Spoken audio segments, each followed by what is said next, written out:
Welcome to Anita's Online Academy, Class 11th, Subject Biology, and we are going to discuss Chapter 1, The Living World. Actually, it is a unit, first unit.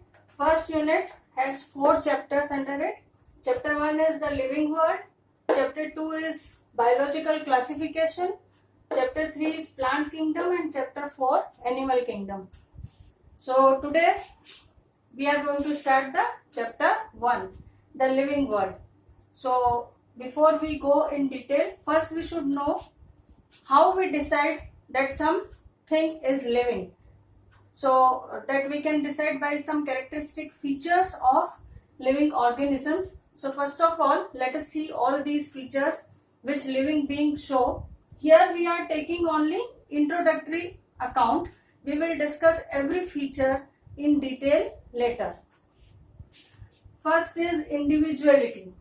Individuality means every living organism exists as an individual. It can exist as a unit, as a whole unit only.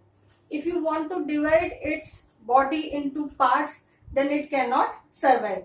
So every living organism, whether it is a small bacterium or it is a whale or an elephant or human being, they can survive as an individual only, as a whole unit only. You cannot divide them into parts, you cannot separate them into parts. Second thing, shape and size. All the living beings, all the organisms have their own shape and size. Like if we speak of a dog, a particular kind of shape and size comes in our mind. If we think of human being, they have their own. Yes, some differences may be their height and health and all that, but they have a particular design. They have a particular type of shape and size. Third is chemical organization. Our body or body of all the living beings, all the organisms, whether they are plants or small organisms, microorganisms or multicellular organisms, the body of all the living organisms is made up of some chemical elements, and mainly these chemical elements are carbon, hydrogen, oxygen, also sulfur, phosphorus and many other elements. Yes, of course, we should not forget nitrogen. So carbon, hydrogen, oxygen, nitrogen, phosphorus, sulfur and many more. So these elements form molecules and those molecules form compounds, and these compounds finally form our body. So living organisms are nothing but an organization of various chemical elements. That's why, and see children, we are made up of these chemicals. So when we die and our funeral is there, then all these chemicals are released in air, or buried under the ground, then these chemicals are released in the soil. So this is our body. Now next is protoplasm. Every cell contains protoplasm. Protoplasm is a viscous fluid. We can say it is a thick jelly-like substance which is filled inside every cell of every organism, and all the vital activities are performed in protoplasm. Vital activities means all the activities which keep us alive. These activities are performed or they take place inside the protoplasm.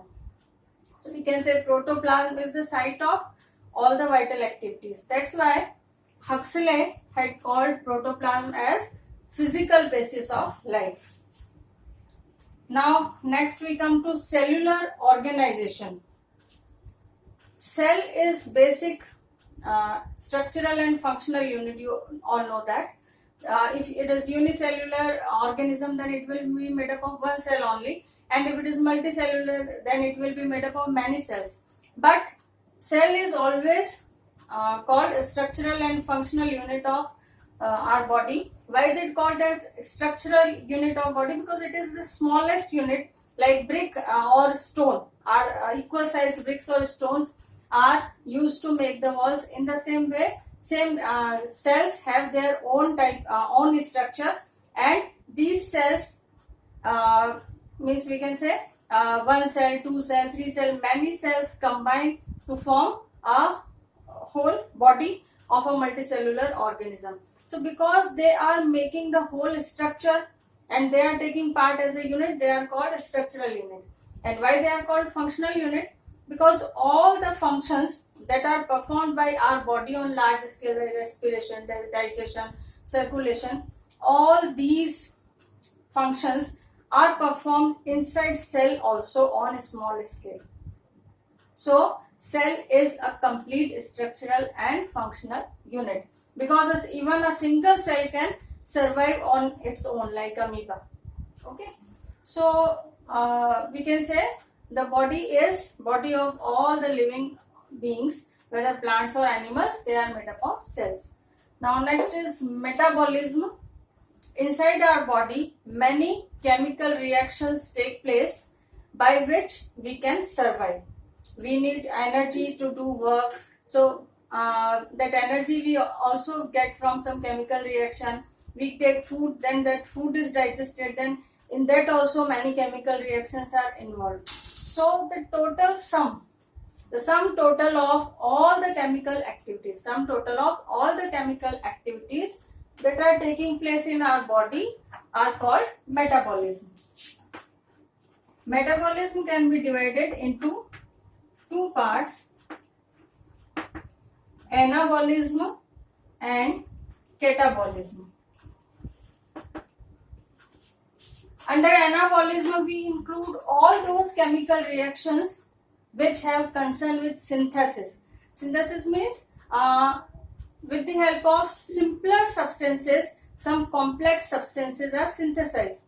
Then such reactions are called anabolic reactions, and sum total of all the anabolic reactions is called anabolism. Example is photosynthesis. In photosynthesis, simple substances like carbon dioxide and water are used to make complex substance like glucose. And catabolism include all the chemical activities which are concerned with breaking down of complex substances into simpler substances. By this breaking down, energy is released. We can say in anabolism or anabolic activities, always energy is used. I have taken one example, photosynthesis. Then energy is used in the form of solar energy. In case of catabolism, complex substances break down into simpler substances and energy is released. Like respiration. In respiration, complex substances like glucose, amino acids, etc., mainly glucose, it breaks down to give simple substances like carbon dioxide and water. So this is called catabolism. Sum total of all we will discuss in detail all various type of anabolism, anabolic and catabolic activities. So we can say sum total of catabolic activities make catabolism. Okay, and what are catabolic activities? Breaking down of complex substances into simpler substances, and energy is released in these reactions. Now come nutrition. As I told you that all the organisms need energy for doing work, and where do they get that energy? They get that energy from food. So the taking in food and releasing of energy, it is a long process which gets completed in 5 steps, and this is called nutrition. That means taking in, right from taking in food to release of energy, this is a long process and this is called nutrition. It takes place under 5 steps. Number 1 is ingestion. Ingestion means taking in food. Then digestion. Digestion means to break down the complex food substances into simpler substances. This is called digestion. And then comes absorption. The digested food is absorbed by our small intestine, and in some other organisms, some small organisms, various ways are there that we will discuss separately. So in general, ingestion, taking in food; digestion, breaking complex food substances into simpler food substances; and then absorption, digested food is absorbed by our intestine; and then assimilation. Assimilation means the food that is absorbed has to be taken to each and every part, each and every cell of our body. This function is performed by blood in case of our body. Okay, so this is called assimilation. Assimilation means to distribute the digested food to every part of body. And after assimilation comes egestion. Means after digestion, whatever is left behind, which is waste, which could not be digested, has to be thrown out of the body. So this process is called egestion. This way the nutrition is completed in 5 steps: ingestion, digestion, absorption, assimilation, and egestion. Next we come to growth. All the living organisms have characteristic feature of growth, though in animals up to a certain age only growth can take place. After that certain age, the general growth is stopped, but a few parts of body can keep growing for the whole life, like nails and hair. And besides that, during growth and repairing of body, some old and worn out parts are replaced also. It is not so that once our growth is complete, that means cell division and all the things related to growth will stop. No. If there is something, there is some injury, then healing is there. If our skin is burnt, then again new skin replaces the old skin. So this type of process keeps on going inside our body. But in general, our height, when we attain a particular height, after a particular age, there is no increase. So in general, what is growth? Growth is increase in weight, volume, and size. We can say our size increases. Earlier we were small, then we grow up, our size increases, our height increases, our width increases, and our weight increases. And the volume means earlier we could manage to sit in a small place. Later on we keep on growing and we cannot manage to sit in a small place. So this is called growing in volume. So height, weight, volume is increased. Whether they are plants or animals, it happens in both the cases. In case of animals, the growth is stopped after a certain period of time, but a few parts can keep growing. And also during growth and repair, old and worn out parts are replaced by new cells. In case of plants, the growth can take place throughout the life. Now we come to movement. Movement means movement is of two types. One, that we can move from one place to another place, that is called locomotion also. And one movement is that we are standing on one place and we are moving various parts of our body. Like I am speaking, my lips are moving, my hands are moving, so I am shaking my head. All these are also movements. So we can move from one place to another place, or we can move our particular body parts standing on one place. In case of plants, they are anchored in the soil, they are fixed in the soil. Still, they can move their various body parts with blowing wind. You would have seen when wind blows, they can move their leaves and flowers and all lighter parts of their body. And also plants can show movement in response of a certain stimulus. You would have seen that if you place a plant in window, then from the direction from where the light is coming, the plant will bend in that side. That is called phototropism. And geotropism roots always grow downwards under the soil. That is geotropism. Thigmotropism, various type of tropism you have discussed. Tropism means we had discussed in class 10th also, that some plant parts show some movement as a response to a stimulus. This stimulus can be in the form of a light or touch or water, whatever it is. So in plants, the movement is in response to stimuli, but they are fixed on one place. They cannot move as a whole from one place to another. Now we come to respiration. Respiration is required for release of energy. We take in food, we digest it, but we cannot get energy until respiration is there. Respiration involves two processes. One is external respiration and other is internal or cellular respiration. External respiration is also termed as breathing, in which we take in air and we give out air. We take in air which is rich in oxygen, we throw out air which is rich in carbon dioxide. So this is called inhalation and exhalation, and this is external respiration. And internal respiration or cellular respiration is the process in which the oxygen with blood reaches to each and every cell, and glucose from digestive system also reaches to each and every cell. Then oxygen will burn that glucose to produce energy. Okay, so respiration is required to produce energy. Now we come to excretion. Various metabolic activities take place in our body, various chemical reactions are taking place. So many byproducts are formed. The products which are useful for us, they are also formed.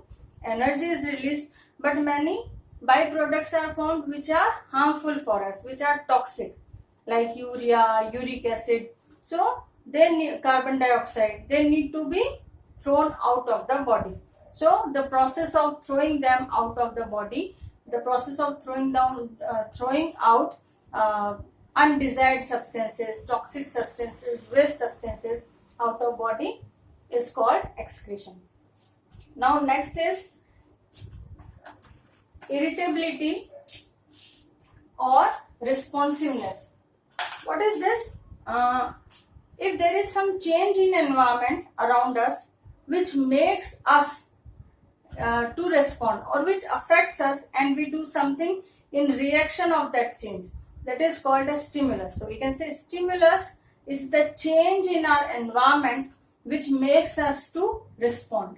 Like something tasty is being cooked in your kitchen and you smell that food and suddenly you feel that your mouth is watering. So what is this? This the smell that come from kitchen, the fragrance, the desirable smell that come from your kitchen that attracted you, and this was the stimulus.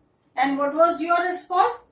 The mouth started to water and you develop a desire to eat it. So this is your response. Response is in terms of mouth watering. Okay.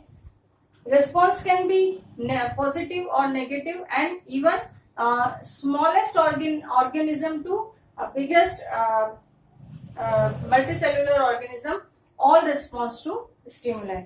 Like even amoeba can respond to a stimulus. If amoeba is taken in a beaker, there is water and amoeba is there, and some chemical, a small drop of chemical is dropped into it, then all the amoebae will move away from that chemical. That means even they are very small, they are unicellular, made up of one cell only, even they can respond to a stimulus. So what does it show? It shows that it is the characteristic of actually the protoplasm. Protoplasm has the characteristic feature of irritability or responsiveness. That's why whether it is a small organism or a huge organism, all are made up of many cells. So if there is only one cell, no matter. If there are many cells, no matter. In everywhere the protoplasm is there, and it has its basic feature, its characteristic feature of irritability. So every organism will respond to stimuli. So this is also a characteristic feature. Yes, but there is an exception. One question may come in your mind, that the patient who is in coma is not responding. So this is some exceptional situation. We cannot say that he is dead. He is alive because other systems are working, or he is on life-saving devices. So we cannot say that he is dead. In general, all the living organisms have the capacity to respond towards stimuli. This is called irritability or responsiveness. Now we come to adaptability. What is adaptability? All the organisms, whether they are plants or animals, small or big, they have an inborn capacity to develop some changes which help them to survive in environment around them. For example, polar bear has thick fur because it has to survive in extremely cold environment. So it protects itself from that cold by by that thick fur. In the same way, the camel in deserts, it has inside its body, inside its stomach, there are water bags, so it cannot get water regularly. So whenever it gets water, it drinks a lot of water and it is stored in its body. You would have seen hump on camel also. On its back, there is a hump. That hump is nothing but whenever it gets food, not necessary that it gets food also regularly, because there is shortage of vegetation in deserts. So whenever it gets it takes a lot of food and the fat is deposited in the form of hump, and whenever it needs, that fat is burnt and it uses for its food. So there are so many birds have wings to fly, fishes have fins to swim. So many features are developed by animals to survive in their surroundings, and these are called adaptations. And this capability of adjusting themselves with environment is called adaptability. Now we come to secretions. In living organisms, many glands are there which secrete various juices or various secretions which are very useful for living organisms. Non-living things do not secrete any of such secretions, like digestive juices, hormones. They all are secreted in living organisms which are of various uses. Reproduction. All the living organisms give birth to organisms which are similar to them, of their own species, of their own kind. So this is called reproduction, and this is also the basic feature. This is also a feature that shows that they are living. But we cannot say that if some people are not having children, or they are not producing children due to some reason, then they are not alive. So we cannot say, means they are capable of reproducing. If they are not reproducing, it does not mean that they are dead. Okay, so living organisms have capacity to reproduce. Whether they reproduce or not, they are living. Next is life cycle. Life cycle, all the organisms, all the living beings have a particular life cycle. They start their life with a particular stage and end it at a particular stage. Like it may start with an egg, then egg may develop into embryo, then young one, and then adult, and then finally death. So in case of all the living beings, plants, animals, there are several stages, and all the organisms follow those stages, and this is called the life cycle. Diseases. Living beings may have some diseases also, and they have capability to cure from those diseases also. Next is organic evolution. All the organisms undergo some changes very slowly that cannot even be noticed by us, because these changes take place very slowly in years. And why do these changes take place? These changes take place due to variation during cell division, maybe due to mutation, maybe due to adaptations. So mainly due to variation and adaptations, slowly some changes take place gradually in a long course of time, and one species is changed into another species. Like it is said about us that we are originated from monkeys. So it is not so that one monkey is there and after 2 years or 2 years or 2 months it will convert into a man. No, monkey is a separate species, man is a separate species, but due to some variations and some adaptations in some monkeys, a new species was developed which is called man or Homo sapiens. So this type of gradual changes,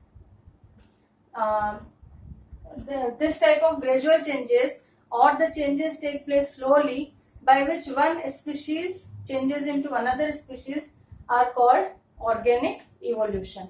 And this occurs naturally. You can also say that we can take a piece of wood and we can make it into a chair. We can take a piece of wood and we can make it into a table. Then this is not evolution.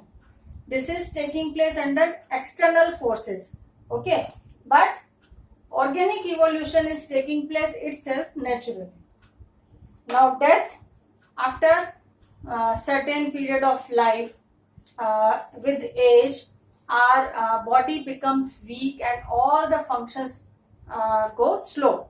And after a certain period of life, the organisms have to die, whether they are plants or animals or human beings. All of them with age slow down their functions. Automatically their functions are slow down, and then they are not able to perform with that energy, and at one day they all have to die.